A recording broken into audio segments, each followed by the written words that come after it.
дуже приємно в таку не найкращу, таку трохи вологу погоду зустрітися тут і послухати, розповісти про справді видатних українців. Як вже сказали, я розкажу про Олену Телігу. Хотілося б зачепити і біографію, і і розкрити трошки характер самої Олени. Так само її постать крізь цитати людей, наближених до неї, та наших сучасників так само. Ну, я думаю, що, звичайно, всі присутні знають про те, що Олена Теліга – це видатна поетеса з трагічною долею. І дуже часто, от зацитую журналістку Анастасію Москвичову, чомусь говорячи про неї, більшість біографів та літературознавців роблять акцент на смерті поетеси. Проте не можна сказати, що смерть була найяскравішим фактом її біографії. Тому що життя в неї було справді цікаве, їй довелося побувати в багатьох містах, і всюди вона залишила свій слід, зустріла цікавих людей. Ну, трошки біографічна нота. Народилася Олена Теліга, її справжнє прізвище Шовганева, українська поетеса та літературний критик, в інтелігентній, напівбілоруській, напівукраїнській родині.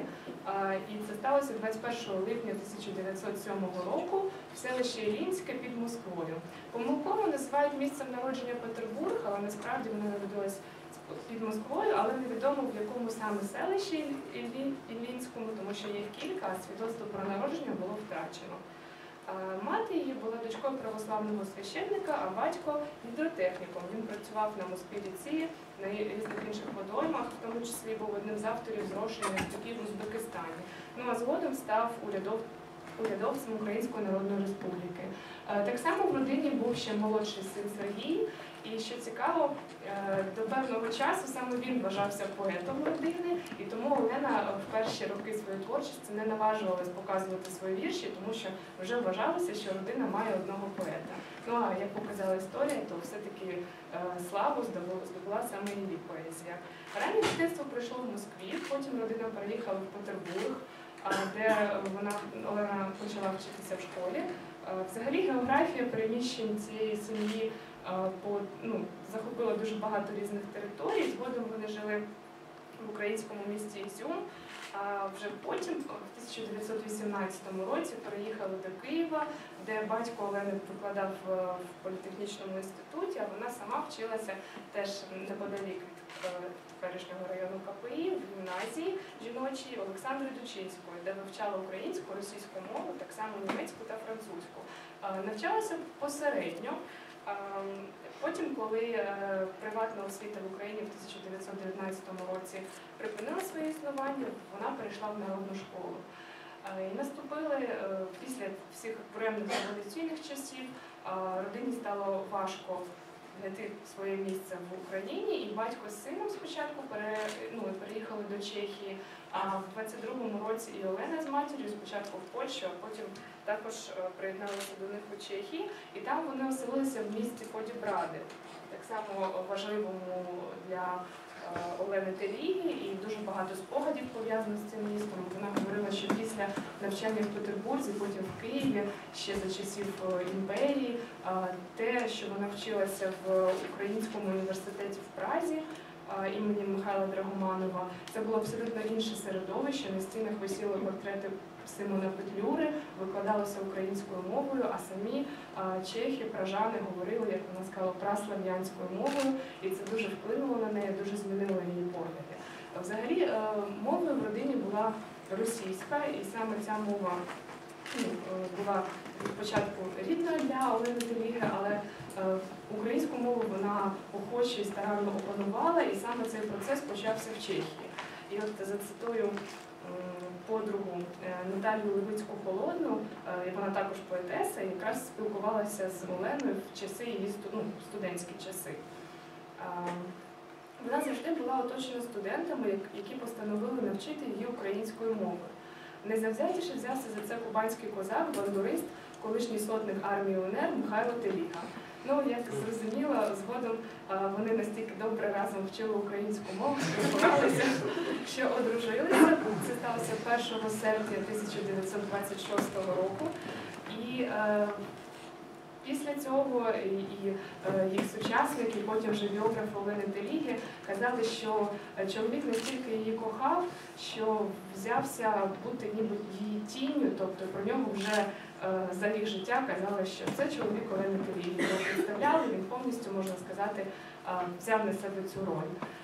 Хоча він був талановитий музикант, і все життя вони прожили разом. Звичайно, теж тут думки різняться. Одні кажуть, що це був просто ідеальний шлюб, інші кажуть, що вони певний час жили окремо, але врешті-решт до самого трагічного кінця все ж таки вони зберігли свою сім'ю, можна так сказати. Саме в цей чеський період почали друкуватися перші вірші і праці з літературознавства Олени Теліги. Хоча, як відомо, жодна її збірка не вийшла за її життя, а всі вийшли посмертно, за кордоном чи потім вже в незалежній Україні. Подружжя в 1929 році переїхало в Варшаву, де до того вже оселилися Оленині батьки, і її мати була дуже хвора. Для того, щоб допомогти їй, Олена навіть працювала в кабаре і демонструвала нові моделі одягу, тобто була манекенницею і не вважала це чимось таким, чого варто соромитись. Але згодом знайшла роботу вчительки початкових класів. Потім вони Теліги переїхали до Кракова, і саме там Олена зустріла свого давнього знайомого, відомого діяча емігрантської культури Олега Ольжича, який на той час був членом правління Організації українських націоналістів. І сама Олена Теліга також вступила в цю організацію, і в 41-му році, 22 жовтня, вона повернулася до Києва і з тих пір більше не виїжджала з нього, попри те, що перечували, і, звичайно, їй повідомляли про те, що за нею слідкує гестапо, що скоро вона потрапить їм до рук, але вона сказала, що ні, я не залишу Київ, ні в якому разі, і більше я кудись за кордон не поїду. Тут в Києві вона відкриває пункт харчування під час війни для своїх соратників, співпрацює з редакцією газети «Українське слово», видає тижневих літератури і мистецтва «Літаври». І в усіх своїх статтях, присвячених громадському життю, суспільному устрою, вона висловлює надію, що крах більшовизму допоможе відродженню української культури. І якщо вже ми про це заговорили, то політичні погляди Олени Теліги, безумовно, були антикомуністичні, і вона відстоювала ідею незалежності України. Коли Гітлер напав на СРСР, то деяких прихильників, деяких членів Організації українських націоналістів з'явилися ілюзії, що німці можуть допомогти Україні здобути незалежність. І до певного часу такі думки мала також Олена Теліга, але пізніше вона відкинула цю ідею, вона розуміла те, що так прекрасно, можливо, звучить в теорії, часом виявляється смертельно небезпечним на практиці. Врешті-решт, оце її видання «Літаври» було заборонено, а 9 лютого 1942 року її заарештували.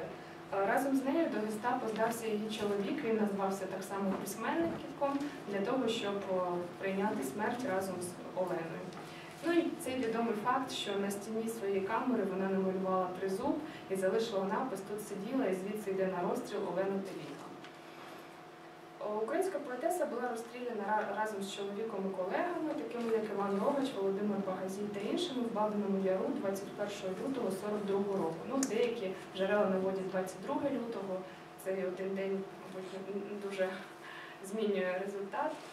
Але від справді трагічної смерті перейдемо взагалі до розгляду самої постаті Олени Теліги, якою була ця жінка. Ви переглянули цілий ряд фотографій, помітили, що це була, можна сказати, стильна, красива жінка. Навіть часто про неї казали «пані в капелюшку», і зараз такі статті деякі називають, що капелюшок був її незмінною деталлю. Вона була дамою веселою і трохи ексцентричною. В товаристві вона привертала увагу своїм природним шармом, і через це пізніше її навіть порівнювала з актрисою Гретою Гарбо. І мала таку унікальну манеру бесіди. І як зауважив її в спогадах її ровесник, поет з Коломиї Станіслав Гординський, інші жінки майже завжди її критикували, а нецікавих жінок інші жінки не критикують. А що говорить про неї Галина Лащенко, українська емігрантка? Вона близько спілкувалася саме з сім'єю, з батьками та з Оленою під час перебування в цих чеських подібрадах. Як вона її описує? Риси обличчя мала неправильні, ніс надто короткий, тонкі нервові уста. Але такий особливий склад обличчя, що деякі дефекти мало його псували. Не була красуня, але гарненька, приваблива і дуже жіночна. Мене вразила її мова. Говорила так, наче ледве встигала набрати віддиху, щоб говорити. 2 тижні, і я говорити почала так само, як вона. Вибухово. І от багато дослідників підкреслюють таку здатність, таку от рису характеру Олени Теліги, що вона раптово могла перейнятися якоюсь ідеєю і потім запалити нею усіх. Ну і тепер хочеться сказати, звичайно, ще про творчість Олени Теліги. Ну, як я сказала, збірки вийшли вже пізніше. Взагалі творчу спадщину поетеси порівнюють, так от відносять або шукають аналогії в 2 моментах. Це або срібний вік, або з української літературної традиції Лесі Українки та Івана Франка. Вчені досі сперечаються, що саме найбільше вплинуло на пані Олену. І захоплення ідеєю українського суверенітету переповнювало її, як і більшість колег від чеської школи Пражан, до якої вона належала. І от що сказала Надія Миронець, це публіцистка в своєму нарисі «І злитися зі своїм народом». Можна тільки дивуватися, як в одній людині сплелися безмежна жіночність, краса, розум, талант, беззастережна хоробрість та незламність. Творче життя і героїчна смерть Олени Теліги спричинилися до того, що вона стала символом невмирущості української нації. А Микола Жулинський, я думаю, теж відомий вам в своєму нарисі «О краю мій», сказав про неї так: це поезія високої ідейної напруги, настояної на гострому усвідомленні появи в її долі такої миті остаточного вибору, яку не можна не відчути, яку не можна оминути.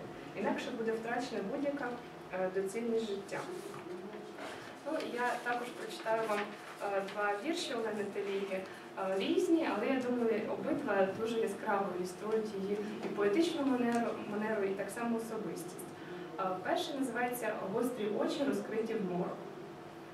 Гострі очі розкриті в морок. Б'є годинник, 4-5, моє серце в гарячих зморах. Я й сьогодні не можу спати. Але завтра спокійно встану, так як завжди, без жодних змін. І в життя, як безжурний танок, увійду до нічних годин. Придишу свій невпинний спогад, буду радість давати, сміх. Тільки тим дана перемога, хто й у болі сміятися зміг. Перший, другий називається «Весняний». Думаю, актуальний зараз. Розцвітають кущі жасмину, грає сонце в височині. Чи зустріну, чи не зустріну, чи побачу тебе, чи ні. І куди б скерувати кроки, щоб тебе я змогла знайти. Тільки бачу, іде високий, приглядаюсь, чи то не ти. І не вітряно, і не хмарно, все заповнює весняний сміх. Цілий день я проброжу марно, не зустрівши очей твоїх. Та зате серед ночі, любий, у весняному моєму сні поцілуєш мої ти губи і щось ніжне шепнеш мені. Ну і на сам кінець хочеться зачитати кілька цитат самої Олени, тому що ми почули багато цитат саме про неї. Зокрема, цікава історія про її дитинство. Такий яскравий епізод. Сказали нам у школі, що треба нищити хрущів, бо вони шкідливі. І ми нищили хрущів, відривали крила, ноги, запихали до пляшок, закорковували і пускали на воду. Я думала над долею хрущів у закоркованій пляшці, що пливуть за водою. І так дитина вчиться жорстокості, яку стане щораз частіше та з більшим умінням примінювати в житті. Про любов. От цікава цитата з її листа чоловікові Михайлові Теліці, мабуть, ще коли він був її нареченим. Любов свобідна, Михайлику, і я ніколи не візьму ніяких обіцянок і нічого такого. Робіть, любить, як знаходите краще. Ходіть всюди, знайомтесь, танцюйте, фліртуйте. І мені ви ніколи не зробите неприємності. Тільки така любов гарна, як у нас, коли вона не каторга єгипетська, не обов'язок, а світле, радісне, вільне щастя. Любов неможлива без повного, цілком довір'я, а я вам вірю безмежно. Також цитата про гендерне питання. Сотні тисяч жінок відійшли далеко від типу сонної весталки простори земної Мадонни. Та, на жаль, часом задалеко, бо багато серед них стало тепер суворими амазонками, мужчинами в спідницях, позбавленими всякої жіночності. Безперечно, вони можуть багато зробити для суспільності, Але той викривлений, хоч часом і корисний тип жінки, ніколи не стане джерелом натхнення мужчини, який потребує поважності в чинній при праці, але ніжності й гумору в перерві. Це з її твору, якими нас прагнуть 1935 рік. І про творчість. Цитата з листа Дмитру Донцову. Отже, я в більшості випадків сідаю писати, щоб передати певний настрій. Не змалювати образ, а лише передати настрій. Книжка – це духовна зброя, сміливо стає поруч залізної доби. Але кидаючи це гасло, називаючи книжку духовною зброєю, мусимо пам'ятати, що з нею, як і з правдивою зброєю, треба поводитися обережно. В непевних, недосвідчених руках вона може скалічити, а то й знищити не ворога, а її власника. Дякую.